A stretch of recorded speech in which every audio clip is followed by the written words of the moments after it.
Gusto nyo bang mag-apply abroad dito sa Taiwan? Ito lang yung mga kailangang requirements na dadalhin nyo pag pumunta kayo doon sa agency. Number 1, passport. Number 2, 2 valid ID. Dapat yung SSID or yung voter's ID. Tapos, diploma.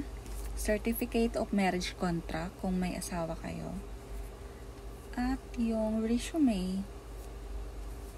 Tapos, dapat yung nakalagay doon na cell number ninyo, dapat yun talaga ang ginagamit nyo, diba? Para madali kayong makontak pag tinatawagan kayo. Tapos, i-search nyo yung Facebook page ng GS Contractor Incorporation. I-follow nyo sila para updated kayo sa mga bago nilang hiring ngayong June. Tapos, yun nga, pag pumunta